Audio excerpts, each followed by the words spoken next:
반갑습니다. 11월 16일 주일 큐티 스케치 시간입니다. 오늘 본문은 여호수아 4장 1절부터 14절까지의 말씀입니다. 오늘 본문은 이렇게 시작합니다. 그 모든 백성이 요단을 건너가기를 마치매 여호와께서 여호수아에게 말씀하여 이르시되 백성의 각 지파에 한 사람씩 12사람을 택하고 그들에게 명령하여 이르기를 요단 가운데 제사장들의 발이 굳게 선 그곳에서 돌 12를 택하여 그것을 가져다가 오늘 밤 너희가 유숙할 그곳에 두게 하라 하시니라. 오늘 본문은 이제 요단강을 건너면서 요단강에서 각 지파별로, 그러니까 12지파죠. 12지파의 각 지파들이 돌 하나씩을 메고 나오라는 것입니다. 말 그대로 명령하여 이르기를 요단 가운데 제사장들이 이제 언약궤를 들고 먼저 갔죠. 법궤를 들고 한 1km 정도 뛰어서 먼저 갔습니다. 그리고 각 지파의 대표들이 제사장 앞으로 가서 근처로 가서 제사장들의 발이 굳게 선 그곳에서 하나님의 임재의 상징인 법궤가 머문 그곳에서 12돌을 취하라는 것입니다. 결국에는 그것을 가지고 나와서 건너자마자 길갈에 그것을 세우라는 것이에요. 이게 하나님을 기념하라는 것입니다. 하나님의 이 도하의 기적, 요단을 건너게 하시는 기적, 이스라엘 백성들의 길을 막았던 이 요단, 홍해를 건넜을 때처럼 요단을 건넜다라는 것에 대한 기념을 남기고 싶어서 하나님께서 그렇게 명령하셨어요. 왜냐하면 이제 가나안 땅에서 정착을 합니다.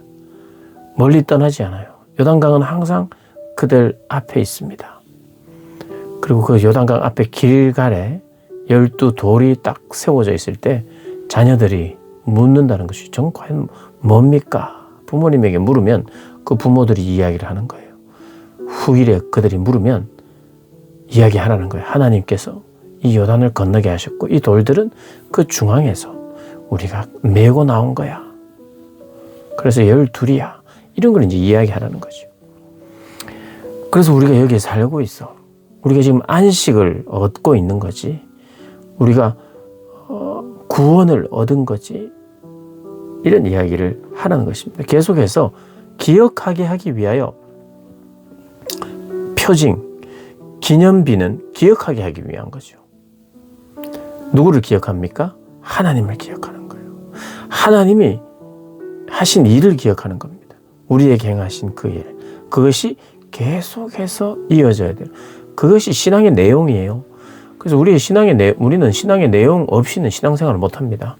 신앙의 내용을 들어야죠. 지금 부모들이 그 이야기를 하라는 겁니다. 후손들에게. 오고 오는 세대에게 그 이야기를 하는 거예요. 신앙의 이야기, 하나님의 역사하심, 하나님의 일하심을 이야기해 주는 게 우리에게 함께 하셨고 우리 조상들에게 함께 하셨고 너희와 함께 하시는 하나님이다라는 걸 말하라는 거예요. 그래서 오늘 이 본문은 명확합니다. 명확해요. 돌을 취하라, 그리고 그걸 기념하라. 자녀들에게 가르치라. 그래서 그대로 합니다. 근데 오늘 구절을 보면 의아한 모습이 나옵니다. 여호수아가 또 요단 가운데 곧 언약궤를 맨 제사장들의 발이 선 곳에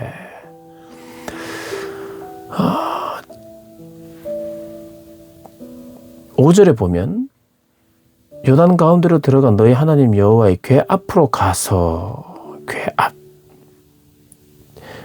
여호수아도 언약궤를 맨 제사장들의 발이 선 곳에 12돌을 세웠어요. 그러니까 이제 물이 이제 벽을 이루고 물이 더 이상 흐르지 않고 하나님의 기적으로 말미암아 땅이 세워졌어요.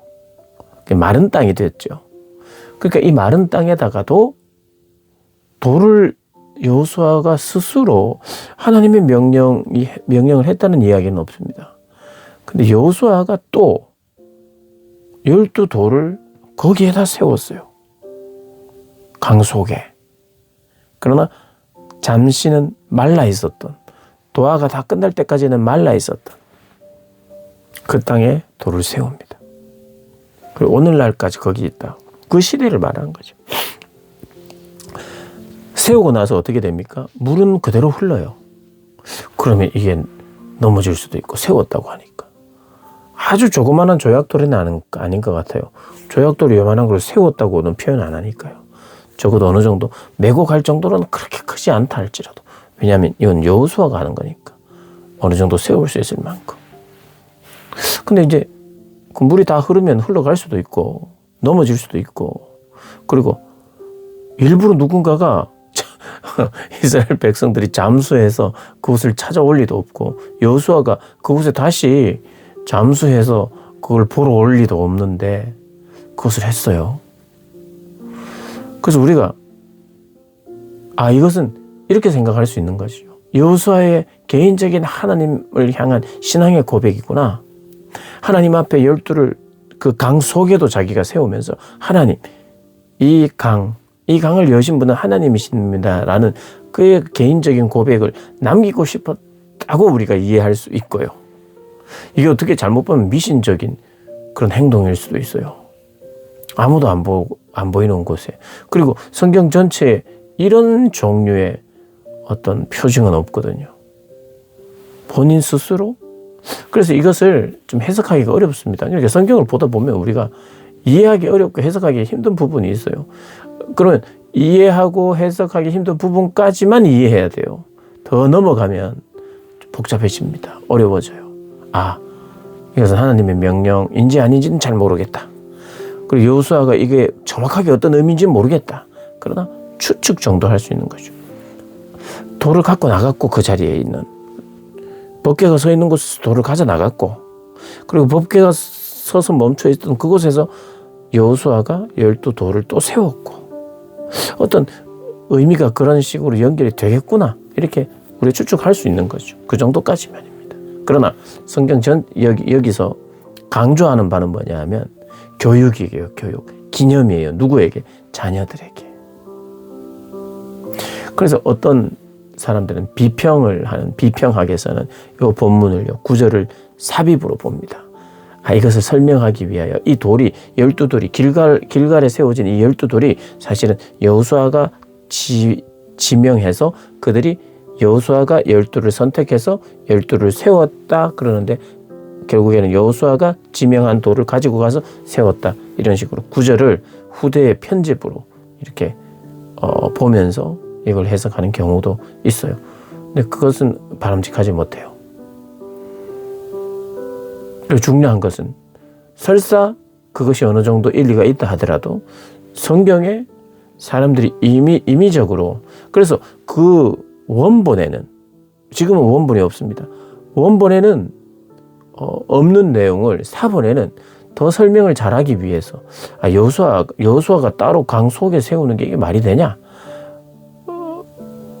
강 속에 세운 게 아니라 이것이 여호수아가 길갈에 세우게 되는, 앞으로 교육용으로 그것을 세우게 되는 그 일을 위해서 지정한 것을 가져갔다는 것을 이해하는 것이 맞다, 이런 식으로 이제 이야기를 하는 거예요. 중요한 것은 우리는 있는 그대로를 보는 것이 가장 현명한 것이고요. 이것을 어떻게 해석할 것인가, 정확하게는 모르지만 우리가 추측할 수 있는 데까지만 추측하고, 그 추측은 뭐죠? 이것이 뭔가 연관이 있다. 12, 밖에도 12, 안에도 12. 뭔가 더 확실해 보이는 것 같기도 하고, 그렇죠. 어쨌든 여호수아의 개인적인 신앙의 고백으로 우리가 이해하는 게 제일 좋고요. 그러나 그럼에도 불구하고 정확하게 모른다. 그러나 정확하게 아는 것은 있다. 기념하는 것이다. 기억하게 하는 것이다.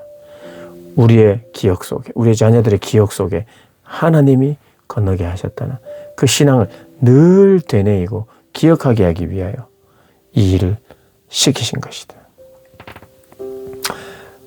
무장한 4만 명의 가량이 여호와 앞에서 건너가 싸우려고 이 므낫세 반지파, 루벤 지파, 갓 지파, 므낫세 반지파가 선봉에 섰다 그랬잖아요. 싸우기 위해서 4만이. 물론 강을 건너서 여리고 그대로 진격해서 싸우러 간 건 아니에요. 사실은 무장한 사람들이 별로 필요 없었죠. 여리고에서는. 뭐 나중에 이제 도망가는 사람들을 잡기 위해서 무장이 좀 필요하지만 사실 여리고성은 그냥 돌기만 했잖아요. 그래서 소리 지르고. 그리고 나서 이제 싸우러 갔는데 그럼에도 불구하고 여긴 4만 명가량이 먼저 앞서갔다고 하는 여리고 평지에 이르렀다고 하는 것을 또 적고 있어요. 여전히 이들이 무장을 했음에도 불구하고 전쟁의 주요 승리의 원인은 하나님이시라는 것을 이 문구를 보면서 우리가 또 알 수 있어요. 그러면서 이 요단을 건넜다는 것이요, 굉장히 큰 의미가 있는데 적어도 이스라엘 백성들 전체에게는 굉장히 중요한 사건이 되었어요. 왜냐하면 14절입니다. 그날에 여호와께서 모든 이스라엘의 목전에서 여호수아를 크게 하셨다. 이 요단강을 건너는 중요한 퍼포먼스를 통해서, 이 기적을 통해서 여호수아를 굉장히 높였다는 거예요. 그래서 사람들의 인식 속에 물론 모세를 잊어버릴 정도로 여호수아가 커지지는 않았겠으나 안도하고 안심하고 그가 생존하는 날 동안 백성들이 그를 두려워했다는 거예요. 모세를 두려워했던 것처럼. 그래서 하나님이 이 기적을 일으키는 데는 이스라엘 백성들에게도 중요한 교훈이 될 뿐만 아니라 여호수아에게도 굉장히 의미 있는 사건이에요. 그가 정말 두려웠던 것 중에 하나는 이 일이 잘 안 되는 것도 두려웠지만 이 모세 이후로 2인자였던 자가 최고 리더가 되었을 때 그들의 어떤 리더십에 따르는 어떤 태도가 모세만큼 됐다는 겁니다. 백성들에게 인정을 받았다는 거예요. 하나님은 이렇게 어떤 사람을 세울 때 하나님의 일하심으로 말미암아 하나님을 대하는 것처럼 경외감, 두려움 이런 것들을 허락하시는 것 같아요. 그러니까 지도자에게 하나님의 예수님의 아름다운 성품, 선한 성품을 주실 뿐만 아니라 지도자에게 어떤 지도자의 어떤 리더십 속에 하나님께서 그것을 만들어 가시고 따를 수 있도록 하시는 카리스마를 하나님 허락하시는 것 같아요. 적어도 지도하기 위해서. 여호수아에게도 하나님께서 그것을 부어주세요. 굉장히 중요한 사건이죠. 기적을 바라보는 사건 중에 중요한 의미가 두 가지죠. 하나는 교육하고 하나님이 하셨다는 걸 기억하는 것이고, 또 하나는 지도자의 권위를 세워주는 거예요. 우리의 삶에도 그럴 겁니다. 하나님이 적어도 하나님의 일로 부름을 받고 누군가를 지도해야 되는 자리로 계속해서 성장해 나간다면 하나님 거기에 합당한 권위를 부어주십니다. 내가 스스로 세우는 권위가 아니라 하나님이 부어주시는, 세워주시는 권위를 가지고 사역하는 거죠. 그렇게 주의 일을 감당하는 저와 여러분 되시기를 주님의 이름으로 축복합니다.